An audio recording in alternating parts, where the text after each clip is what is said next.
Ever wonder why the so-called ugly shoe has made it this far? Birkenstock is a craze that has taken over the United States, particularly with the millennials. This modern footwear dates back several centuries. Generations of Birkenstock family members have been designing and crafting footwear since 1774, when Johann Birkenstock worked as a shoemaker in a small German village. In the 1890s, Conrad Birkenstock, Johann's descendant and a custom shoemaker himself, had a revolutionary idea. Why not create a curved shoe that reflects the true shape of the human foot? The shoes were a great success, but unfortunately, the next decade brought the introduction of cheaper factory-made shoes and a subsequent decline in the demand for custom-made footwear. In 1954, Conrad's grandson Carl joined the family business. Carl did not want to limit the Birkenstock product line to footbed supports. He dreamed of creating a shoe that would allow the wearer to feel as comfortable and healthy as walking barefoot. To create this shoe, he combined his grandfather's flexible, contoured arch supports with his own knowledge of foot structure and movement, creating the Birkenstock we know today. Birkenstocks have come in and out of fashion in the United States, but were first introduced when Margaret Fraser bought her first pair of these footbed sandals while vacationing in her native Germany in 1966. She discovered that the sandals greatly alleviated the chronic foot pain she had experienced since childhood. Margaret realized that this was a shoe that needed to come to America, and she began to sell the shoes to friends from her home in Santa Cruz, California. She is now the exclusive distributor for Birkenstocks in the United States, the founder of the Birkenstock USA. Fraser perfectly exemplifies Malcolm Gladwell's theory, the law of the few. The success of any kind of social epidemic is heavily dependent on the involvement of people with a particular and rare set of social gifts, said Malcolm Gladwell. Fraser had connections with others in the Santa Cruz area, particularly with shoe and health store owners. The shoes were primarily sold at health stores in the beginning in hopes to exemplify the orthopedic aspects of the shoe. Fraser's connections with shoe and store distributors in the area allowed the shoe to eventually blow up. After these shoes were introduced to the United States in the late 1960s, they gained popularity with hippies and academics and were sold mainly in health food stores before reaching a mass market in the late 1980s.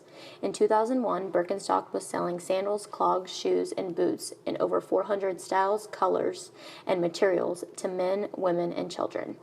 Top fashion designers in the United States and Europe use Birkenstock in their shows, emphasizing the latest trends. Yet Birkenstock remains faithful to the idea that footwear should be designed first for the feet and should be built to last. Birkenstocks are clunky, orthopedically formed slabs with a rubber cork mixed sole, usually with the thick leather straps, the opposite of what one might think as fashionable. Their lack of coolness for years made them a counterculture standard with hippies and tree huggers. Then they started appearing at chic stores, in fashion magazines, and on the feet of women who once wouldn't have been seen in anything less than a pair of Manolo Blahniks. Today, they can be found in almost every department store and fashion boutique. Glamour magazine named Birkenstock the shoe of the summer in 2013, and last summer they were even hotter. According to Vogue, the sandal looked sexy with a fresh pedicure and a ladylike dress. Many celebrities have been spotted in Birkenstocks, only adding to the popularity of the shoe. As college students, Birkenstocks seem to be a staple. Why are these shoes so popular with millennials? For starters, most purchasers of the Birks will get use out of their shoe for several years. Birkenstock honors a promise to repair worn-out sandals no matter how worn out they may be. Birkenstock prides himself on custom-made footwear that form to your feet, perfect for large amounts of walking the average college student does, merging style with function. Uncool companies are ideal for millennials to love, discover, and sport because they represent exactly what the younger generation craves, being different without looking like you're trying. According to Jason Dorsey, millennial and Generation Z expert of the Center for Generational Kinetics, it's easy to wear whatever the hot thing is that is all over social media for the 1 month it's new, but it's a lot harder to go on a different path and find the brands that are unexpected for you to be seen wearing. According to Dorsey, millennials want a footwear that represents them and what makes them different, but increasingly they are more concerned that it functions well and solves their practical needs. Oliver Reichert, co-CEO of Birkenstock, noted that the Birkenstock design is not made for fashion. He believes the fad is fashion, people taking advantage of this positive aspects of Birkenstock and making it fashionable.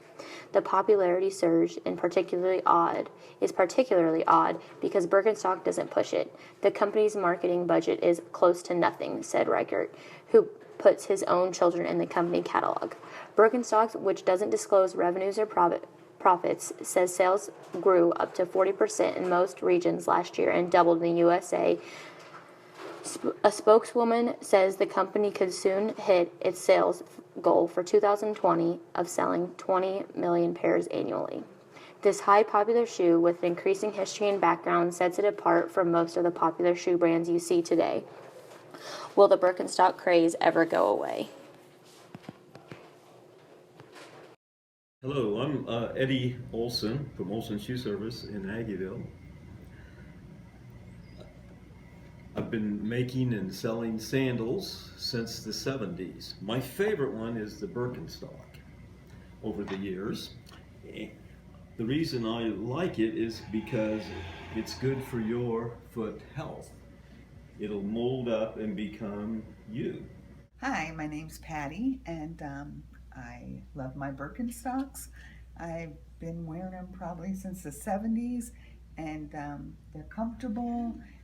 I always get compliments on the different colors, and it surprises me because lately I have seen younger people wearing them. It wasn't just old hippies. But anyway, so I really like that younger people are getting into them too.